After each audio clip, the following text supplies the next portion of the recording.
नमस्कार, news Avon Himachal पर आपका स्वागत है। न्यूज़ एवन हिमाचल की नई पहल है कि हम खास शख्सियतों को अपने स्टूडियो में बुलाएं और उनसे वार्तालाप करें। चुनावी माहौल चला हुआ है और इस बीच में चुनावी चर्चाएं भी जोर पकड़ रही है।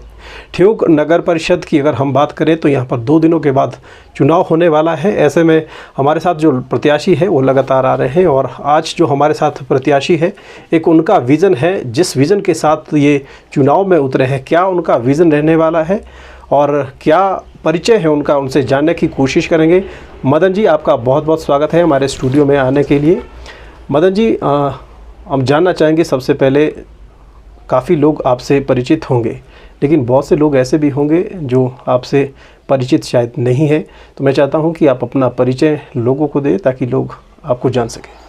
सबसे पहले तो सुरेश जी, मैं आपका बहुत बहुत धन्यवाद करना चाहता हूं कि आपने मुझे अपने चैनल पे बुलाया और अपने विचार रखने का मुझे मौका दिया, और आपका शुक्रिया अदा भी करना चाहता हूं क्योंकि आपका जो रोल है समाज में, समाज के लोगों को और प्रशासन को छोटे छोटे मुद्दे पे अवेयर करना, इसलिए मैं आपको बहुत तहे दिल से शुक्रिया अदा करना चाहता हूँ। बाकी मैं अपनी राजनीतिक जीवन के बारे में आपको और जनता को कुछ बताना चाहता हूँ कि पिछले अपने जीवन के 20 सालों से मैं राजनीति में हूँ। मैं छात्र राजनीति से आया हूँ और एक ऐसी विचारधारा से प्रेरित हूँ जिसमें सत्य, अहिंसा, स्वराज, अंत्योदय और सर्वोदय जिसकी विचारधारा है, जिससे मैं प्रेरित होकर आज समाज के प्रति अपनी जिम्मेदारी समझता हूं और राजनीति के क्षेत्र में हूं। और मैं वासुदेव कुटुंबकम विचारधारा में विश्वास रखने वाला व्यक्ति हूं और सभी को अपना परिवार मानने वाला व्यक्ति हूं, चाहे वो किसी भी विचारधारा या किसी भी संगठन से लिंक हो। तो बाकी आज मैं राजनीति में अपनी एक विज़न लेके आया हूं, जो मेरा अपने समाज के प्रति जो मेरा कर्तव्य बनता है, जो मेरी एक निष्ठा है समाज के प्रति, मैं आज इस कर्तव्य और निष्ठा के लिए जो समाज के प्रति मैं अपनी विज़न देना चाहता हूँ, जो मेरे पास आइडियाज़ है कुछ समाज में एम्पावरमेंट के लिए, दबा कुचले लोगों के लिए या सभी व्यक्तियों के लिए जो है विज़न है, उसको मैं इस प्लेटफॉर्म के तहत इम्प्लीमेंट करना चाहता हूँ। इम्प्लीमेंट करना चाहते हैं। मदन जी, छात्र राजनीति से आप लगातार सक्रिय रहे हैं और हमने देखा है NSUI को आपने फ्रंटलाइन पर जाकर जो है आगे बढ़ाया है और आज भी हम देखते हैं कि कांग्रेस का जो अग्रणी संगठन है NSUI, जिसमें युवा भागीदारी उनकी सुनिश्चित होती है, उनके साथ आप चलते हैं। लेकिन ठियोग शहर की अगर हम बात करें, ठियोग विधानसभा क्षेत्र की बात करें, ये केंद्र बिंदु है यहाँ पर, और ठियोग को साफ़ सुथरा, स्वच्छ और आधुनिक ठियोग अगर हम बनाना चाहते हैं तो इस दिशा में लगातार सवाल भी उठते आए हैं। क्या इस विज़न के साथ आपको लगा है जो चुनावी मैदान पर आज आप दिख रहे हैं? देखिए, मैं आपको बताना चाहता हूँ कि जो हमारा ठियोग है, अपर शिमला का द्वार है, इसका बहुत बड़ा रोल है अपर शिमला की राजनीति में। और जितने भी हमारी तहसीलें हैं, जितना भी हमारा क्षेत्र है अपर शिमला के ऊपर, वो ठियोग से ही यहाँ से जाके गुजरता है, चाहे वो राजनीति का हो, चाहे किसी भी क्षेत्र का जो दरवाज़ा है वो ठियोग से गुजरकर इस पूरे क्षेत्र में जाता है। आज मैं आपको बताना चाहता हूँ, आज मैं आपके सामने यहाँ बैठा हूँ, ये आज मैं सबसे पहले जो मैं आप कहना चाहता था कि आज जो इस राजनीति में मैं आया हूँ, मेरे वार्ड के लोगों की तरफ से आया हूँ। मैं अपने पूरे बुज़ुर्गों और वहाँ पे युवाओं का, जिन्होंने मुझे समझा कि इस आदमी को मौका मिलना चाहिए, आज वो मेरे साथ तन मन धन से खड़े हैं, मैं उनका शुक्रिया अदा करना चाहता हूँ। मैंने अपना विज़न लोगों के सामने रखा है और इस विज़न को लेकर लोगों ने मुझे चुनाव में भागीदारी होने के लिए आगे लाया और मैं उनका तहे दिल से धन्यवाद करना चाहता हूँ।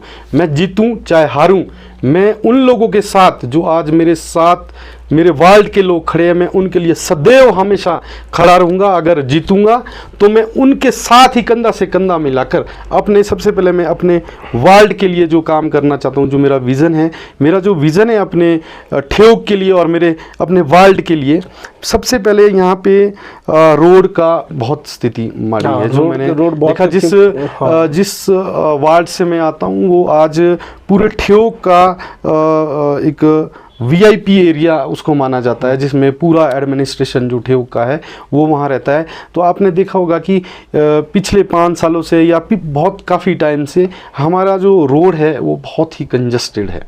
हम मतलब जिस तरह से रोड नहीं, अनस्टेबल है, रोड होना चाहिए, सुरक्षा का वो हाँ जी बिल्कुल, आपका कहना बिल्कुल जायज़ है। तो रोड हमारा वहाँ बहुत ख़राब है, उस रोड को हमने सही करना है। और मैंने अपने वार्ड में देखी है, जब मैं लोगों के बीच अभी गया, वोट मांगने गया, तो हमारे वार्ड में बहुत बड़ी, कोई लोगों की बहुत बड़ी मांगे नहीं है, छोटी छोटी चीज़ें हैं जिसको आपको 5 साल बहुत इनफ है। मैं ये समझता हूँ कि 6 महीने भी बहुत इनफ है उनकी वो छोटी छोटी चीज़ों को दुरुस्त करने के लिए। कहीं छोटे छोटे रास्ते हैं, पगडंडियाँ है, उसको सही करना है। सबसे बड़ा एक जो मुद्दा है मेरे वार्ड का भी है और मैं पूरे ठेऊ का भी समझता हूँ कि पानी का जो डिस्ट्रीब्यूशन है वो प्रॉपर हमारे ठेऊ में आज तक नहीं हो पाया। कारण मैं ये बताना चाहूँगा इसमें, क्योंकि जो एमसी पूरे एमसी के अंदर पानी डिस्ट्रीब्यूट होता है वो आईपीएच करता है, जो एमसी के अंडर नहीं आता। तो मैं अगर चुन के आता हूँ तो मैं अपने वार्ड में और ठेऊ में इस समस्या का समाधान 101% करूंगा, क्योंकि आने वाले दिनों में अभी हमारी एक अमृत योजना है जो 18 करोड़ की योजना है और इसी साल वो ठेऊ के अंदर आने वाली है। और हम इस तरह से डिस्ट्रीब्यूट पानी का करेंगे कि पहले तो डिस्ट्रीब्यूशन की आपने बात की है, हम भी लगातार देखते हैं जी, लेकिन लेकिन सवाल ये भी खड़े होते हैं, जो पानी की सप्लाइयाँ जाती हैं, जो पाइपें पुरानी बिछी हुई है, जी जी जी जी, लोगों ने टुल्लू पंप लगा रखे हैं निजी तौर पर और बहुत ऊपर मंजिलों तक। उससे क्या हो रहा है कि पानी आ तो रहा है, लेकिन कितना पानी टैंक में आता है, कितना लोगों तक पहुंचता है, आम लोगों तक पहुंच पाता है, जो किराएदार है उन तक पहुंच पाता है। और कई बार हम देखें टंकियाँ खुली जो है बह रही है, पानी की पाइपलाइन कहीं फटी हुई है। तो क्या ये सब कुछ संभव हो पाएगा? जबकि आपने देखा कि पानी का घोटाला भी जो है पिछली साल ठेऊ में ही देखने को मिला था और सुर्खियाँ भी उसने बढ़ी। तो क्या संभव आपको लगता है कि नहीं? मैं यही आपको कहना चाह रहा हूँ कि जो आईपीएच जो पानी की स्कीम्स है ना हमारे ठेऊ एमसी के अंदर, वो आईपीएच के अंडर है, एमसी के अंडर नहीं है। मैं ये चाह रहा हूँ कि एमसी आईपीएच की स्कीम्स को अपने अंडर ले। एमसी रिस्पॉन्सिबल है, एमसी जो एमसी है हमारी काउंसिल है वो रिस्पॉन्सिबल है एमसी में जितनी भी जनता रहती है उनको पानी देने के लिए उनका। अब मैं आपको प्रैक्टिकली चीज़ें बता रहा हूँ कि जो आईपीएच वाला है वो सुबह 7 बजे आता है और 9 बजे चला जाता है, उनकी ड्यूटी इतनी है पानी को डिस्ट्रीब्यूट करने की। मेरा इसमें विज़न ये है कि हम आईपीएच से ऐसा कोई कॉन्ट्रैक्ट साइन करें कि वो आईपीएच पहले एमसी को पानी दे और एमसी डिस्ट्रीब्यूट करे लोगों को। उसके लिए आपको एम्प्लॉयज़ की ज़रूरत पड़ेगी। यस, इससे क्या होएगा सर ना, इससे क्या होएगा कि एक तो एम्प्लॉयमेंट बढ़ेगा हमारे, क्या सैलरी वेतन भत्ते। यस, वो एमसी रिस्पॉन्सिबल है इसके लिए, एमसी देगी इसके लिए, क्योंकि एमसी जो ठेऊ की एमसी है इनकम के बहुत रिसोर्सेज है अगर क्रिएट करना चाहेंगे। मैं अभी आगे आपको इसके बारे में भी बताऊंगा। जो पानी का डिस्ट्रीब्यूशन है ना, हम एमसी ही अपने अंडर ले, लोगों का जो लोगों के प्रति जो यहाँ पे जवाबदेही है वो एमसी की है, ना कि आईपीएच की है जो एमसी के अंदर रहते हैं, क्योंकि एमसी को ही वो टैक्स देते हैं। तो अब जो टैंक से पाइपें लगती है ना सर, वो प्राइवेट लोग, हम खुद, मैं भी यहीं का रहने वाला, हम टैंक से खुद पाइपें लगाते हैं। वो अब परसों टूट जाए, चौथ टूट जाए तो आईपीएच इसके लिए रिस्पॉन्सिबल मतलब जी एमसी होनी चाहिए। बिल्कुल ठीक आप कह रहे हैं, लेकिन ये सारी बातें धरातल पर उतारना क्या संभव हो पाएगा? बिल्कुल हमने देखा है, मदन जी आपको रोकूंगा जी, पिछले 5 सालों में बहुत ज़्यादा अस्थिरता का अभाव रहा है। अगर सबसे ज़्यादा कुर्सियां बदली है कहीं तो वो ठेऊ में बदली है। जी। तो इस तरह की कशमकश और राजनीति का ओछापन हम इसको कह सकते हैं। जी। क्या ये राजनीति इस तरह से चलेगी नगर परिषद ठेऊ में कि आज मैं है, कल आप है, परसों कोई और है? क्या लगता है कि स्थिरता नहीं होनी चाहिए?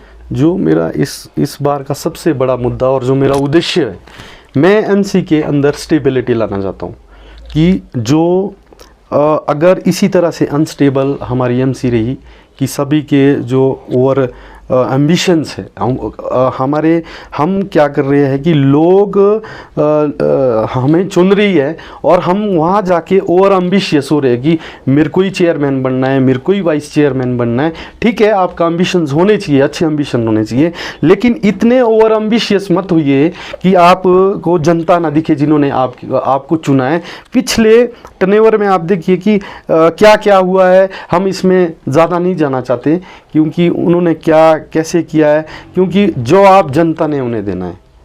हम ज़्यादा इसमें लिटिगेशंस में मैं ज़्यादा नहीं फंसना चाहता, लेकिन जो मेरा मेन उद्देश्य है इस टाइम कि मैं अगर चुन के मैं जाता हूँ, मुझे मेरे वार्ड के लोगों का आशीर्वाद मिलता है, तो मैं अपने वार्ड के लोगों को बिल्कुल आश्वस्त करना चाहता हूँ। मेरी जवाबदेही पहले मेरे वार्ड के लोगों के लिए, उसके बाद पूरे ठेव के लिए होएगी। तो मैं सबसे पहले अपने वार्ड के लोगों को आश्वस्त करना चाहता हूँ कि जब मैं अगर आप मुझे आशीर्वाद दोगे तो मेरा पहला उद्देश्य है कि एमसी के अंदर स्टेबिलिटी लाना। जब कोई सिस्टम स्टेबल होएगा तभी वो कोई कुछ ना कुछ एक्शन, चाहे वो डेवलपमेंट का हो चाहे किसी भी चीज़ का हो, ले सकता है। अदरवाइज आपने खुद ही अपने मुंह से बोला है कि जो अनस्टेबिलिटी हमारी एमसी के अंदर दिखी है वो बहुत दुर्भाग्यपूर्ण है और स्थिरता लाना जो है बहुत ज़रूरी है, बहुत ज़रूरी ताकि है आने वाले समय के लिए, क्योंकि किसी भी चीज़ में स्टेबिलिटी बहुत ज़रूरी है। अगर हमने कोई डेवलपमेंट के कार्य करने हैं, जनता कोई जवाबदेही है हम पे, हम उनके मालिक नहीं हैं। हम जनता के नौकर हैं। हम सर्विस करने के लिए उनके लिए आए हैं। जब हमें चुन के यहाँ भेजा है तो हमारी जवाबदेही जनता के लिए, ऐसा तो ना कि कुर्सी के चुनाव के समय में ये बातें होती है। ये सर देखिए, मैं जनता के पास जा रहे हैं, बाद में जनता आपको ढूंढती रह जाएगी। मैं सुरेश भाई, मैं पिछले 20 सालों से राजनीति में हूँ और हमने राजनीति लोगों के लिए की है। ये हमारी पॉलिटिक्स जनता के लिए है। राजनीति का मतलब लोगों ने सत्ता प्राप्त करना कर लिया है, लेकिन राजनीति का असलियत में मतलब है समाज की सेवा करना। राजनीति में इसलिए हम आए हैं, अदरवाइज ऐसा हमें एक मौका चाहिए। देखिए, जब हमें मौका मिलेगा तब हम प्रूफ कर पाएंगे। अभी तो हम, हो सकता है मैं सेवा तो आप वैसे भी कर रहे थे, जी, पहले भी कर रहे थे, लेकिन लगता है कि जब राजनीति जिसके पास होती है, पद होता है, जो स्कीमें आती है या धरातल पर, उसमें कुछ मजबूरियां रह जाती है कि वो धरातल पर नहीं उतर पाती। इसके चलते राजनीति में एक होता है सोशली वेलफेयर करना, एक होता है पॉलिटिक्स में वेलफेयर करना। बहुत बड़ा फ़र्क है इसमें। मैं आपको बताता हूँ ये चीज़। सोशली वेलफेयर करना वो इंस्टेंटली है, आप एकदम करते हो, वो कुछ लोगों के लिए बेनिफिशियली हो सकती है। लेकिन पॉलिटिक्स में सोशल वेलफेयर करना वो एक अलग सा वेलफेयर है। उसमें आप नीति बनाते हो, उसमें हर श्रेणी का, हर वर्ग का, हर तरह का समाज आता है। हालांकि हर नेता जो है इसी तरह की बातें चुनाव से पहले करता है, और आपकी भी सोच अगर उस तरह है, लेकिन धरातल पर उतारने की जब बात आएगी वो तो आने वाला समय ही तय कर पाएगा फिलहाल। लेकिन अभी जो चुनावी माहौल चला हुआ है, ठेऊ क्षेत्र को आप किस दिशा में देख रहे हैं कि क्या जो योजनाएं हैं सिरे चढ़ सकती हैं, और थोड़ा सा अगर आपका विज़न आप थोड़ा सा बताएंगे। देखिए सर, मेरा बहुत क्लियर विज़न है अपने जनता के लिए। मैं जब भी लोगों के बीच जा रहा हूँ, सबसे पहले तो मुझे एमसी के अंदर स्टेबिलिटी लानी है। मैं अगर वहाँ जाऊँगा तो दमदार तरीके से अपने वार्ड की तरफ से वहाँ जाऊँगा और सभी पार्षदों से, जो मेरे सहयोगी होंगे, मैं उनसे कहूँगा कि स्टेबल होना है हमें, क्योंकि हमें कुर्सी का लालच करना बहुत ही गलत बात है। क्योंकि हमें जनता को जवाब देना, जो जिन्होंने हमें चुन के भेजा है। हमें वहाँ राजा या महाराजा बनने नहीं जाना, हम सेवक और नौकर बन के वहाँ लोगों के आए हैं। हम रिप्रेजेंटेटिव है, हमें लोगों के लिए ही काम करना है। एक नंबर 2, जो मेरा विज़न है अपने वार्ड और ठेऊ के लिए, वो बिल्कुल क्लियर है। मुझे समाज में जो युवा वर्ग है उनके लिए काम करना है। मैं आपको बताना चाहता हूँ, मैं खेल से आया आदमी भी हूँ मैं। बिल्कुल, और खेलों के प्रति रुझान आपका मेरा खेलों के प्रति बहुत उत्साहित रहता हूँ मैं खेलों के प्रति। तो मुझे सबसे पहले युवाओं के लिए भी एक काम करना है कि मुझे यहाँ इंडोर स्टेडियम एक इंडोर कॉम्प्लेक्स बनता है जिसमें हम इंडोर गेम्स खेल सकते हैं, जैसे कबड्डी, बैडमिंटन, वॉलीबॉल्स। इस तरह की अगर हम एक्टिविटी यहाँ पे करते हैं तो युवा जो हमारा नशे में जा रहा है, वो खेलों की तरफ जाएगा, जिससे फिजिकली और मेंटली वो बिल्कुल स्टेबल हो जाएगा। इसके बारे में सर मैं आपको थोड़ा सा रोकूंगा। इसके बारे में मैं ऑलरेडी अपने नेताओं से, जो हमारे नेता हैं, उनसे बात कर चुका हूँ। इवन उन्होंने मुझे प्रॉमिस भी किया है कि आप जगह देखिए, कई सूटेबल जगह देखिए, फंड हम लगा के हम देंगे। तो सबसे पहले मेरा ये है। नंबर 2, मुझे सड़कों के बारे में और पानी का डिस्ट्रीब्यूशन मेरा सबसे बड़ा मुद्दा है, क्योंकि पानी का डिस्ट्रीब्यूशन ठियोग एमसी में आज तक मैंने प्रॉपर नहीं देखा। पानी गिर रहा होता है। मेरे वार्ड में कई लोगों ने, बेचारों ने किराएदार नहीं रखे हैं, करोड़ों रुपया अपनी जीवन भर का पूंजी उन्होंने, पानी नहीं आता इस वजह से, पानी की वजह से लोगों ने किराएदार नहीं रखे। मेरे वार्ड की ये स्थिति है, कुछ लोगों ने। चलिए, आपका वार्ड जो आता है मदन जी, वीआईपी रोड की आपने बात करी है, कोर्ट कॉम्प्लेक्स है, वहाँ पर एसडीएम साहब खुद बैठते हैं, जज जी बैठते हैं हमारे, और इसके अलावा मिनी सचिवालय वहाँ पर बन रहा है। पार्किंग की बहुत समस्या है, शहर की हम बात करेंगे। और ये जो आपका रोड जाता है कैसे व्यवस्थित हो सकता है? हालांकि अभी हमने देखा है चुनाव से ठीक पहले जो है वहाँ पर टाइलें भी बिछा दी गई है, लेकिन प्रॉपर सही तरीके से एक जो रोड होना चाहिए, जो शहर की सुंदरता, जीवन रेखा सड़कों को माना जाता है, क्या उसका विज़न है? और आने वाले समय में, या अगर आप जीतकर आगे जाते हैं जी, तो कब तक हम देखेंगे कि सुधार इस दिशा में हो सकता है? सर, अगर नीयत साफ है और आप सच्चे मन से वाकई समाज की सेवा करना चाहते हैं, मुझे कुर्सी का कोई लोभ नहीं है, सच्चे मन से अगर आप करना चाहते हो, आप बस सिस्टम के एक हिस्सा होने चाहिए, और मुझे उस सिस्टम का हिस्सा ही बनना है सिर्फ। और उसके बाद मुझे बिल्कुल, मैं दृढ़ता के साथ आपको प्रॉमिस कर रहा हूँ और अपने वार्ड की जनता को वादा कर रहा हूँ, ये मेरे वादे नहीं है, ये मेरे इरादे है। बस मुझे एक मौका चाहिए। मैं सिस्टम में जब जाऊँगा, देखिए मैं कंस्ट्रक्शन लाइन से भी वाक़ियात रखता हूँ। मुझे पता है कि रोड का कम से कम विड्थ 5 से 6 मीटर तो होना ही चाहिए, तब जाके आपका क्रॉसिंग छोटी मोटी गाड़ियाँ साइडों में लग सकती है। पैदल चलने के रास्ते, जी, पैदल चलने के रास्ते, क्योंकि सुबह सुबह मैंने देखा है हमारे बुज़ुर्ग, हमारे दादा दादी बच्चों को स्कूल रखने जाते हैं, तो उनके लिए भी हमने रास्ता बनाना है। और एक आपने पार्किंग की बात की, देखो सर, ये पिछले कई टाइम से, पिछले बहुत दशकों से मैं बोल रहा हूँ कि ठियोग के अंदर पार्किंग की समस्या है। लेकिन एमसी अगर सच्ची नीयत और सच्चे दिल से समाज का कार्य करना चाहे, तो एमसी की ठियोग के अंदर बहुत जगह है, बहुत ज़्यादा जगह है। हमें छोटे छोटे स्लॉट्स बनाने पड़ेंगे सेगमेंट्स में। जैसे वार्ड नंबर 1 में मैं जैसे ही चुन के अगर आया, मुझे आशीर्वाद मिलता है अपने वार्ड की तरफ से, तो मैं सबसे पहले अपने वार्ड के अंदर वो जगहें ढूंढूंगा जो एमसी की है, ठीक है, और उसको मैं किस तरह से पार्किंग और छोटे छोटे कॉम्प्लेक्सेस बनाने की कोशिश करूंगा, जिससे क्या होगा कि हमारे जो वार्ड के जो नवयुवक है उनको छोटा छोटा रोज़गार भी मिल सके, और उसकी वजह से आप देखिए बहुत सारी चीज़ें एक चीज़ करने से हो जाएगी, एक एम्प्लॉयमेंट क्रिएशन हो जाएगा हमारा वार्ड के लोगों के लिए। नंबर 2, रेवेन्यू हो जाएगा एमसी के लिए, रेवेन्यू हो जाएगा। और उसी में देखिए इतनी टेक्निक है आज की डेट में कि उसी के अंडर उस एटलीस्ट उस कॉम्प्लेक्स के लिए तो हम पार्किंग का प्रावधान कर सकते हैं। तो बहुत सी चीज़ें हैं सर, लेकिन सिस्टम का हिस्सा बनना है, उसके बाद हम अपने विजन को इम्प्लीमेंट कर सकते हैं। बातें तो